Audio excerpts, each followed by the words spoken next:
ये वर्ड आज जो परमेश्वर ने मुझे दिया आपकी जिंदगी में 100 गुना फल लेके आए। शैतान शर्मिंदा हो इन वचनों के द्वारा आपकी लाइफ में यीशु मसीह के नाम में, प्रभु यीशु मसीह के सामर्थ्य नाम में हम मांगते हैं। स्वागत है जीवित परमेश्वर की जीवित हजूरी में। आमीन। मेरा ये बिलीव है कि जैसे ही एक इंसान परमेश्वर को अपना लव शो करता है और प्रूफ करता है, वो छूटने की तरफ चल पड़ता है। आमीन। जितना लंबा और ऊंचा ब्लेसिंग उतनी लंबी चर्च। बैठ जाओ अपने शरीर में। आज परमेश्वर की हुजूरी हमारे बीच में मौजूद है। बैठ जाओ अपनी चेयर पे। उसने जो मुझसे प्यार किया मैं उसको छुड़ाऊंगा। परमेश्वर ने यह नहीं लिखा कि उसने जो मुझसे 40 रोजे रखे तो मैं उसे छुड़ाऊंगा। इसका मतलब ये नहीं आप रोजे ना रखो। मैंने ऐसे लोगों को भी रोजे रखते देखा है जो बोलते थे 40 रोजे रख के हम नंगे पैर चर्च में आएंगे, अगर परमेश्वर ने सुन ली तो ठीक है, नहीं तो कहीं और चले जाएंगे। ऐसे रोजों से परमेश्वर प्रसन्न नहीं होता। इसलिए उसने ये नहीं कहा कि तू रोजा रख मैं तुम्हें छुड़ाऊंगा, तू प्रेयर कर या तू ये काम कर। उसने कहा जब तू मुझसे प्यार करेगा मैं तुझे क्या करूंगा, छुड़ाऊंगा। जब आप परमेश्वर से स्नेह करते हैं, प्यार करते हैं, तब आपके लिए वही परमेश्वर है, वो आपको चंगा करे या ना करे। आमीन। आप हर परिस्थिति में उसके साथ वफादार रहते हैं, वो आपको हील करे, डिलीवर करे या ना करे। आप जानते हैं परमेश्वर ने आपके लिए अब कुछ भी नहीं करना, बाइबल बताती है। उसने आखिरी शब्द क्रूस पे बोले थे, सब कुछ पूरा हुआ, इट इज फिनिश्ड।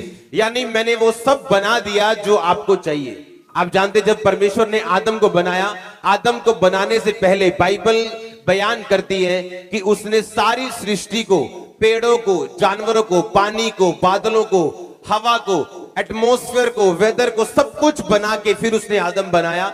जो कुछ आदम को चाहिए था परमेश्वर ने सारा कुछ बना दिया था। और जब आदम को हवा की जरूरत थी तो परमेश्वर ने ऐसा नहीं कहा, ओहो आदम मैं भूल गया तेरी औरत को बनाना, आजा दोबारा से मिट्टी गूंथ के मैं बनाता हूं। लिखा उसने आदम को गहरी नींद में डाल के उसके बीच से पसली को निकाल के उसमें मांस भर दिया और वो जीवता प्राणी बन गई और हवा बन गई, औरत बन गई। एक भी चीज परमेश्वर ने बनाई नहीं। जब आदम बना दिया गया उसके बाद एक भी चीज नहीं बनाई। क्यों? क्योंकि परमेश्वर ने सारे इंतजाम आदम के कर दिए थे। आदम की अपनी गलती की वजह से वो परमेश्वर से दूर हुआ। और बाइबल क्या कहती? बाइबल कहती उसने जब कहा कि सब पूरा हुआ, इसका मतलब परमेश्वर ने सब कामों का इंतजाम करके अपने प्राण त्याग दिए। तीसरे दिन फिर वो मुर्दों में से जी उठा। जी उठ के फिर एकदम से उसने स्वर्ग में नहीं चला गया ताकि लोग ये ना बोले कि ये झूठ था। फिर 40 दिन लोगों को दिखाई देता रहा, खाना खाता रहा, काम करता रहा, चमत्कार करता रहा, वचन देता रहा। और फिर 41वें दिन पहाड़ पे सब लोगों के देखते देखते बादलों के बीच से वो स्वर्ग पे उठा लिया गया। आमीन। इसका मतलब क्या कि अगर परमेश्वर अब सब कुछ पूरा कर चुके हैं तो मैं वो चीज कैसे परमेश्वर से लूं जो मैं चाहता हूं? मैं अपने भाई की साल्वेशन कैसे लूं? उसको मैं पापों से आजाद कैसे करवाऊं? उसको मैं नशे से आजाद कैसे करवाऊं? आप जब एक मॉल में जाते हैं, उस मॉल में सब दुकानें होती हैं। उसमें कपड़े की भी दुकान है, उसमें परफ्यूम की दुकान है, उसमें कॉस्मेटिक की दुकान है, उसमें बेडशीट है, उसमें सब कुछ है, दुनिया का हर मटेरियल जो आपको चाहिए। हाँ या ना? पर उसके लिए आपको कहां जाना पड़ेगा? मॉल के अंदर। आमीन। मॉल के अंदर जाते ही आपको सब कुछ मिलना शुरू होता है, एक दुकान से, दूसरी से, तीसरी से। वो सब जरूरतें आपकी पूरा होना शुरू होती। उसी तरह से परमेश्वर ने एक स्ट्रक्चर बनाया, एक ढांचा बनाया, जिस ढांचे के अंदर उसने सब कुछ रखा हुआ। इसलिए उसने कहा था सब पूरा हुआ, इट इज फिनिश्ड। मतलब मैंने एक ढांचा बना के उसको फिनिश कर दिया, अपने लहू से उसे रंग दिया। अब वो ढांचा बन चुका है।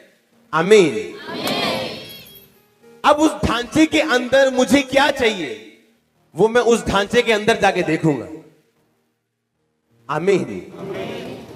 परमेश्वर ने अब कुछ करना नहीं है आपके लिए, आपको दिमाग में रखना है, वो कर चुके हैं। आपको उस ढांचे के अंदर जाना है, उस स्ट्रक्चर के अंदर जाना है। आमीन। एक बात याद रखो, परमेश्वर ने जब कौन इंसान आज ज्यादा आशीषित है और कौन कम आशीषित है, यीशु मसीह ने कहा कोई 30 गुना, कोई 60 गुना, कोई 100 गुना फल लेके आएगा। मर्जी ये परमेश्वर की नहीं है कि एक बंदे नु 30 गुना मिलेगा, एक नु 60 दे दियो, एनु 100 दे दियो। नो, मर्जी जो है वो इंसान की है कि वो कैसे रिस्पॉन्स करता है परमेश्वर के सामने, उस तरीके से परमेश्वर उसको लेता है। हालेलुया। पहली बात, उस स्ट्रक्चर में जाने से पहले जो लोग गलती करते हैं, जो चर्च गलती करती है या विश्वासी गलती करते हैं, वो ये है कि उनका ध्यान सिर्फ उस चीज की ओर है जिसको वो लेना चाहते हैं। अब्राहम, बाइबल कहती है कि जब उसके बेटा नहीं हुआ और 25 साल 24 साल इंतजार उसने किया, बाइबल कहती है अगर 25 साल बाद भी अगर आज परमेश्वर, एक विश्वासी आपको आके बोले कि भाई प्रभु तुझे चंगा करेगा, चल चर्च में, और 10 साल आपको चंगाई ना मिले, तो क्या फिर भी आप चर्च में जाना चाहोगे? दो तरह के, सुनो, सब कुछ आपके लिए बनाया गया, परमेश्वर ने सब कुछ आपके लिए किया। अगर वो आपको शारीरिक बरकतें ना देना चाहता तो सिर्फ अपना लहू बहाता और मारा जाता, पर वो गरीब घर में पैदा हुआ ताकि आपकी गरीबी की श्राप दूर हो। वो उसने मार खाई, कोड़े खाए ताकि आपके शरीर के श्राप दूर हो। लेकिन उनको लेने का दिमाग कैसा होना चाहिए? आज जो चर्च गलती करती वो ये है कि उनका ध्यान सिर्फ चंगाई की तरफ। आज पास्टर भी अगर उसके पास, अगर वो प्रोफेसी करना चाहते हैं तो उसने प्रोफेसी के ऊपर ही अपनी मिनिस्ट्री बना ली पूरी, पर वो लोगों को ये बताना भूल गया कि आपको उसकी आमद के लिए तैयार भी होना है, आपको आत्मिक रीति के साथ बढ़ना भी है कि जब प्रभु यीशु मसीह आपको लेने आए, ये ना हो आपके पास 10 तरह की बरकतें हो पर आत्मा में आप परमेश्वर से दूर हो। आपको ये बात समझने की, अब्राहम ने कहा मैं उस स्वर्गीय यरूशलेम की बाट जोता हूं। इसका मतलब क्या था?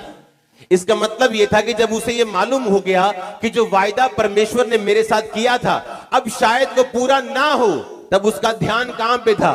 स्वर्गीय यरूशलेम, यानी स्वर्ग की ओर, एक स्वर्गीय नगर की वो बाट जोता था। यानी जब उसने ये देख लिया कि ठीक है अब मैं हीलिंग अगर मेरी ना हो तो कोई बात नहीं, लेकिन मैं स्वर्ग जा रहा हूं, ध्यान कहां था? स्वर्ग के ऊपर। कि अगर मेरी हीलिंग ना हो तो क्या मैं परमेश्वर से दूर होके अपनी साल्वेशन भी गवा लूं, अपनी मुक्ति भी गवा लूं, अपना उद्धार गवा लूं क्या? बाइबल कहती है अपने उद्धार पे काम करते जाओ। आज मैं आपको वो चीज बताना चाहता हूं कि क्यों अब्राहम की लाइफ में चमत्कार थे और एक बंदे की लाइफ में आज परमेश्वर छूता नहीं उसको। कारण क्या है? कारण परमेश्वर नहीं, कारण हम खुद हैं। जब अब्राहम का ध्यान स्वर्ग की ओर था तो परमेश्वर का आत्मा उसे छू पाया और वो दे पाया जो उसको इस दुनिया में चाहिए था। आमीन। क्योंकि ध्यान कहां पे था अब्राहम का? स्वर्ग पे। ध्यान कहां था? ध्यान उसका बरकत के ऊपर नहीं था, ध्यान उसका पैसों के ऊपर नहीं था, या ध्यान उसका शारीरिक चंगाई के ऊपर नहीं था। उसका ध्यान ये था कि मैं अपने आप को इतना बचा के रखूं कि अगर ये आशीष मुझे ना भी मिले तो भी शैतान इस आशीष ना मिलने के कारण मुझ पे अटैक ना करने पाए और मैं प्रभु से दूर ना होने पाऊं। हालेलुया।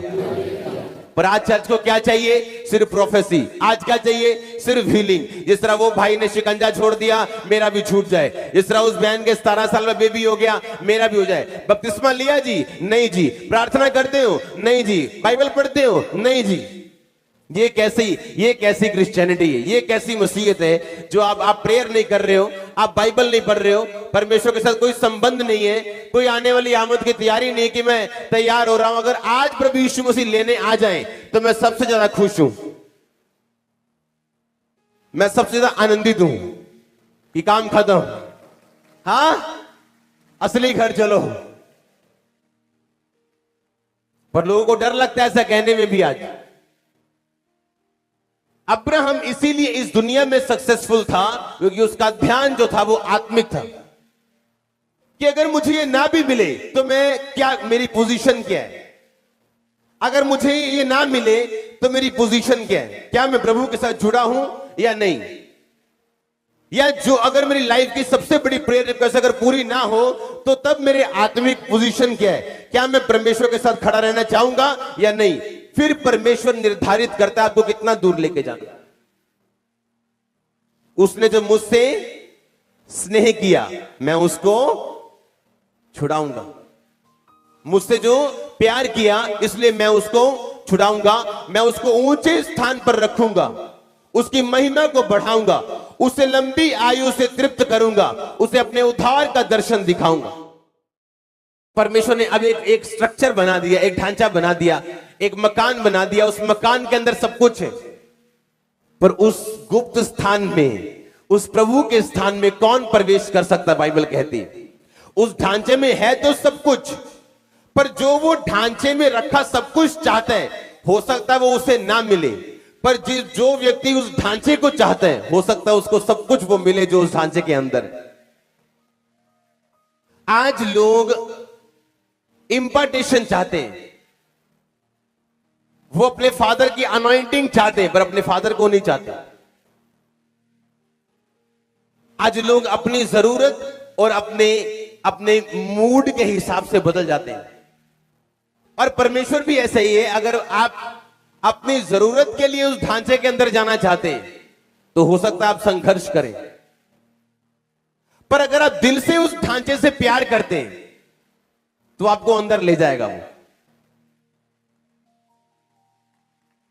पर अगर आपकी आंखें सिर्फ बड़ी बड़ी इसलिए हो चुकी हैं कि उस ढांचे के अंदर बहुत कुछ है, क्योंकि उसको मिला, आपकी आंखों के सामने मिरेकल्स हुए, आपकी आंखों के सामने छुटकारे हुए, आपके पड़ोसी के हुआ, आपके रिश्तेदार के हुआ, आपके आंखों के सामने हुआ, वो झूठ नहीं था। आपकी आंखें खुली हैं कि मेरी लाइफ में कब, पर उसकी लाइफ में उस ढांचे के अंदर वो सब कुछ मिल सकता है जो उस ढांचे से क्या करता है? प्यार करता है। आप जैसे एक स्ट्रक्चर के नीचे जाते हैं, अब परमेश्वर ने क्या कहा? परमेश्वर ने कहा सुनो, अगर आप क्रिश्चियन हो और आप प्रार्थना कर रहे हो कि परमेश्वर आपके बिजनेस को बढ़ाए, आपकी प्रार्थना 40 साल कबूल नहीं हो सकती जब तक आप टाइदर नहीं, क्योंकि एक ढांचा है। आप जब ढांचे के अंदर आते हैं, एक स्ट्रक्चर बना दिया परमेश्वर ने कि अगर तुम मुझे ना लूटे और अपनी कमाई से, अपने दशवान से तुम मेरी महिमा करे, तो मैं तुम्हें इतनी बरकत दूंगा कि तुम्हारे रखने के लिए भी जगह नहीं होगी। हां, ऐसे है कि नहीं? पर अगर मैं सिर्फ प्रार्थना करूं और उस ढांचे के अंदर ना जाऊं जो परमेश्वर ने एक बनाया मेरे फाइनेंस के लिए, हालेलुया, मैं अपने फाइनेंस के लिए प्रार्थना नहीं करता हूं। अगर करूंगा तो वो 3-4 लाइनों से लंबी नहीं होगी, 5-7 सेकंड से लंबी नहीं होगी। मैं प्रैक्टिकल करने में विश्वास करता हूं जो परमेश्वर ने मुझे उस काम के लिए बोला। आमीन। और जैसे ही आप उस ढांचे के अंदर जाते हैं, आपको मालूम है अपनी हीलिंग के लिए मुझे ये करना है, सबसे पहले मुझे उस ढांचे से प्यार करना है, परमेश्वर से लव करना है, उसके बाद अंदर जाना है, उसके बाद हर एक चीज के लिए एक सिस्टम बना हुआ है। मुझे इंपार्टेशन चाहिए, मुझे अधीनगी करनी, मुझे फाइनेंस में बढ़ना है तो परमेश्वर ने मिनिस्ट्रीज ठहराई, काम ठहराए, जहां आप काम करते हैं परमेश्वर का बोते हैं तो परमेश्वर आपको बढ़ाते हैं। आपको हीलिंग चाहिए, आप हीलिंग मिनिस्ट्री में जाते हैं, आप प्रार्थना करते हैं, उसके कोड़े खाने से मैं चंगा हो चुका हूं, कन्फेस करते हैं, प्रेयर होते हैं, आप हील होते हैं। हर एक चीज के लिए एक ढांचा बनाया परमेश्वर। आप इमेजिन करो, आप इमेजिन करो अगर वो अंधा उस रोड पे ना होता, कहीं और होता, तो यीशु मसीह उसे कभी भी चंगा ना करते। हां, और आपने कभी यीशु मसीह को ऐसे चलते नहीं देखा होगा कि यीशु मसीह जा रहे हैं और अंधा बैठा है। आप जानते हैं यीशु मसीह ऐसे बीमारों को चंगा नहीं करते जैसे आप सोचते हैं। अगर कोई अंधा बैठा है तो वो बैठा है, यीशु मसीह से चंगा नहीं कर रहे जब तक उस अंधे ने आके डिमांड नहीं की कि परमेश्वर मुझे छुओ, मैं चंगा होना चाहता हूं। यीशु मसीह ने फिर क्वेश्चन किए, क्या तू विश्वास करता है मैं तेरे लिए ये कर सकता हूं? हाँ मैं विश्वास करता हूं। ऐसे हीलिंग होती थी, डिमांड करने से, उस ढांचे के अंदर जाने से, जो चीज मुझे चाहिए उस पर डिमांड करने से। आमीन आमीन। आपको अगर कपड़े चाहिए तो मॉल के अंदर एंट्री करने से कपड़े नहीं मिलते, फिर कपड़े की शॉप ढूंढनी पड़ती, वहां जाना पड़ता है, रेट करना पड़ता है, फिर आप लेते हो। हाँ या ना? अगर ज्वेलरी चाहिए तो कपड़े की दुकान पे नहीं मिलती, आपको उसी शॉप पे जाना पड़ता है। हाँ या ना? और जैसे ही आप इस ढांचे में प्रवेश करते हो, आप देखते हो कि मुझे इस जीवन में रहने के लिए और टेस्टिमनी देने के लिए, परमेश्वर में खड़े रहने के लिए क्या चाहिए, और आप उस चीज पे काम करना शुरू करते हो। आप इमेजिन करो, जैसे ही मैं जब अफ्रीका में जाता था अपने फादर के पास, और मैं वापस आके लोगों को बोलता था, अब देखना कैसे काम होते हैं। ऐसे क्यों? अब देखना कैसे चर्च बढ़ती, ऐसे क्यों? क्योंकि मुझे पता होता था कि मैं एक बीज बो के आया हूं जो मुझे फल देने वाला। वो मेरा एक 100% कंफर्मेशन होती थी बाइबल के वर्ड की, कि जो मैं बोऊंगा तो काटूंगा। हाँ या ना? हालेलुया। आप जानते हैं एक स्ट्रक्चर परमेश्वर मैनेज परमेश्वर है, वो अनमैनेज परमेश्वर नहीं, वो एक मैनेज परमेश्वर है। उसने एक ढांचा बनाया और वो ढांचे से वो बाहर नहीं आता। आपके लिए एक स्ट्रक्चर बना दिया, उससे वो बाहर आके काम नहीं करता। अगर आपको अमेरिका की सहूलतें चाहिए तो ग्रीन कार्ड किसका चलेगा? कि इंग्लैंड का चलेगा? हाँ, अगर इंग्लैंड की सहूलतें चाहिए, ग्रीन कार्ड किसका चलेगा? अगर इंडिया में रहना तो आधार कार्ड किसका चलेगा? इंडिया का चलेगा। इंडिया के आधार कार्ड से नेपाल में चले जाओगे, आशीष मिलेगी? वहां के लोग आपको मानेंगे? गैस कनेक्शन देंगे? नहीं, क्योंकि एक ढांचा बना, परमेश्वर ने एक ढांचा बनाया। आप जानते हैं वो ढांचा इतना जबरदस्त और खतरनाक है और इतना आशीषित है, अगर आप वो ढांचे को समझ जाएं, आप सफर नहीं करेंगे अपनी लाइफ में। आप जानते हैं जब मरियम और हारून ने मूसा का विरोध किया, आप जानते हैं वो विरोध सही था, पर परमेश्वर ने मूसा को कुछ नहीं बोला और मरियम को कोड़ी कर दिया। हाँ या ना? क्यों? क्योंकि एक ढांचे के मुताबिक आप में और आपके फादर में हमेशा आपका फादर राइट है। यह ढांचे का एक गुण है। आप में और आपके स्पिरिचुअल फादर में हमेशा कौन राइट है? चाहे आपको लगे आप सही हैं, पर हमेशा सही कौन निकलेगा? आपका फादर।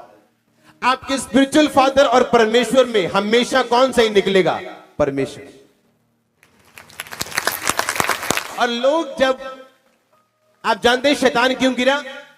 क्योंकि वो परमेश्वर को करेक्ट करने की कोशिश कर रहा था। वो ये बताने की कोशिश कर रहा था परमेश्वर को कि मैं तुझसे ज्यादा अच्छा सोच सकता हूं। आप जानते हैं आज भी कुछ लोग ऐसा पाप करते हैं जब वो अपने फादर को करेक्ट करने चले जाते हैं और परमेश्वर की निगाह में पापी हो जाते हैं। क्योंकि आप में और आपके स्पिरिचुअल फादर में हमेशा कौन सही है? आपका स्पिरिचुअल फादर। और आपके स्पिरिचुअल फादर और परमेश्वर में हमेशा कौन सही है? परमेश्वर। यह ढांचा है। इस ढांचे को अगर आप तोड़ने मरोड़ने की कोशिश करेंगे, आप ही फंसेंगे, आपका फादर नहीं फंसेगा। वो उसी पोजीशन पे आपको मिलेगा, आनंदित और अपने कामों में बिजी। हालेलुया।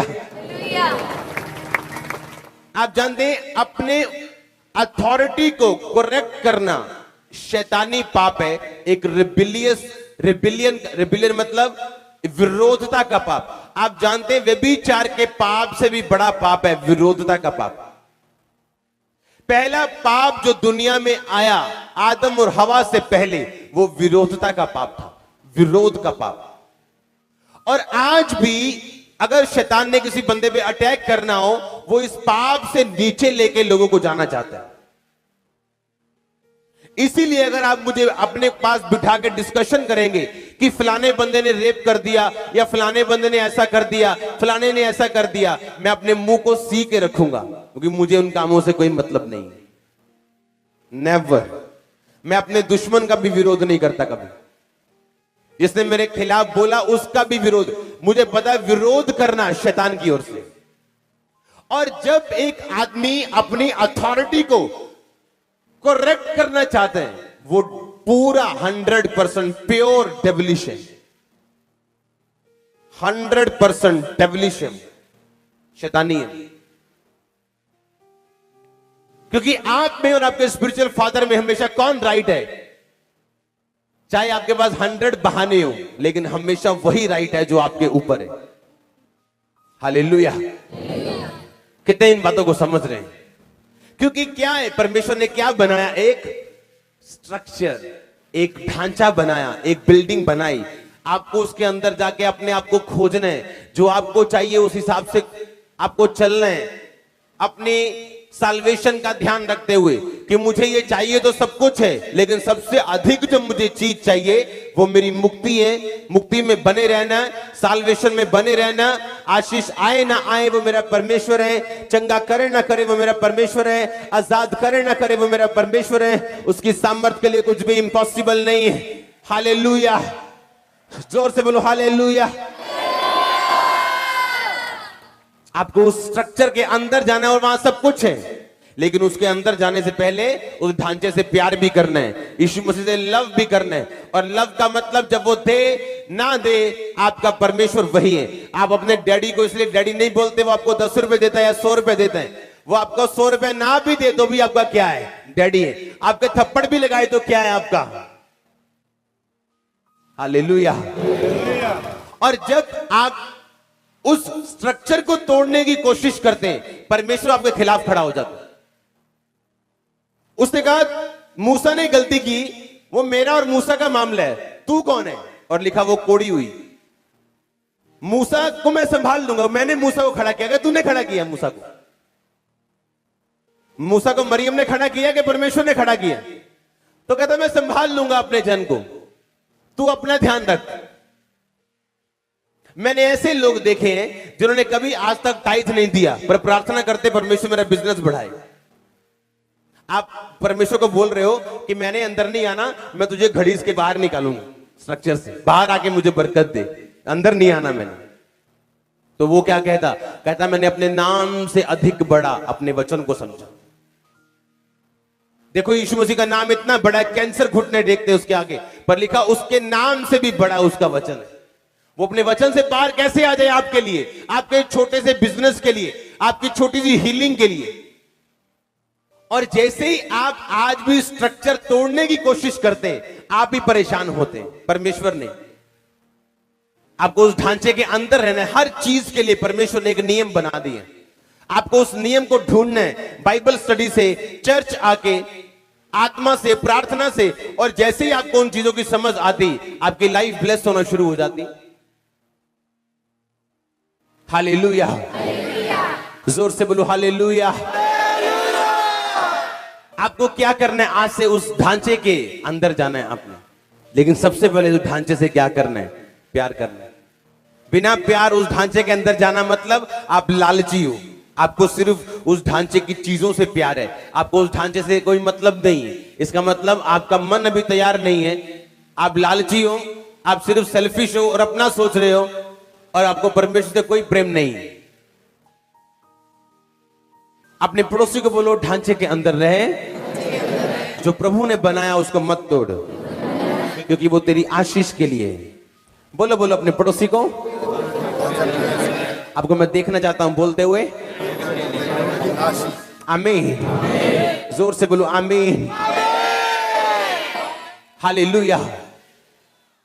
आप जानते हैं जब यहोशू की पुस्तक आप 10 बाब पढ़ते हैं, उस 10 बाब से 1 से लेके 12, 13, 14, 15 जब आप पढ़ते हैं, तो उसमें लिखा कि यहोशू ने सूर्य को बोला तू गिबोन के ऊपर ठहरा रहे, है ना।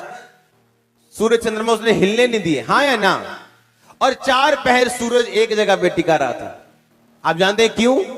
क्योंकि अपने दुश्मन से फाइट करने के लिए आपको रोशनी की जरूरत है। जब आपके लाइफ में रोशनी नहीं है, आप अपने दुश्मन से फाइट नहीं कर सकते। आमीन। अपने पड़ोसी को बोलो तुझे रोशनी चाहिए लड़ने के लिए, और तू जीतेगा जब रोशनी में लड़ेगा। आमीन। कैसे जीते हो आप? जब आप रोशनी में लड़ते हो। मैं एक रोशनी में लड़ रहा हूं। कैसे? मेरे को मालूम है कैसे आगे बढ़ने, कैसे अगुवाई करनी, किसके सामने चुप रहना और किसके सामने बोलना, उसका स्ट्रक्चर, उसका ढांचा क्या है और उस ढांचे में काम कैसे होते हैं। यूहन्ना बपतिस्मा दाता कहता तू ही है कि मैं किसी और का इंतजार करूं? क्या उसको पता नहीं था? हां, एक ही बंदा था इस दुनिया में जिसको निशानी मिली थी, जिस पर तो पवित्र आत्मा को उतरते और ठहरते देखे, वो पवित्र आत्मा से बपतिस्मा देने वाला होगा। हाँ, और उसने ही देखा था कि कबूतर की नहीं पवित्र आत्मा उस पर उतरा और ठहरा। फिर उसे शक क्यों हुआ? शक नहीं हुआ, ताना मारा उसने। उसके अंदर गुस्सा था कि मैंने प्रभु को बपतिस्मा दिया, मुझे छुड़ाने नहीं आ रहा वो। तो यीशु मसीह ने क्या किया? छुड़ाया उसको। छुड़ाया? हाँ, छुड़ाया कि नहीं? क्यों? क्योंकि वो अपने ढांचे से बाहर आके काम नहीं करता। आप कुड़कुड़ाएंगे, वो आपकी लाइफ में काम नहीं करता। पौलुस और सिलास उसी जेल में, ऐसी जेल में थे।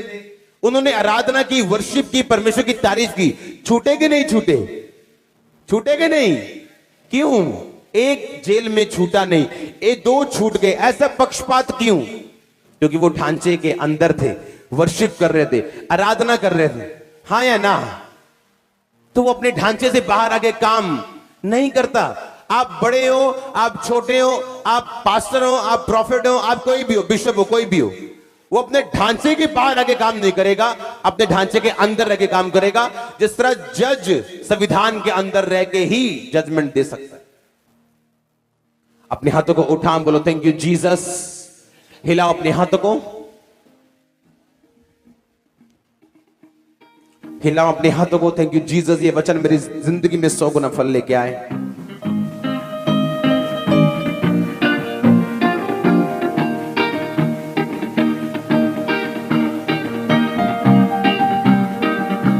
हिलाओ अपने हाथों को, थैंक यू जीसस बोलते हुए।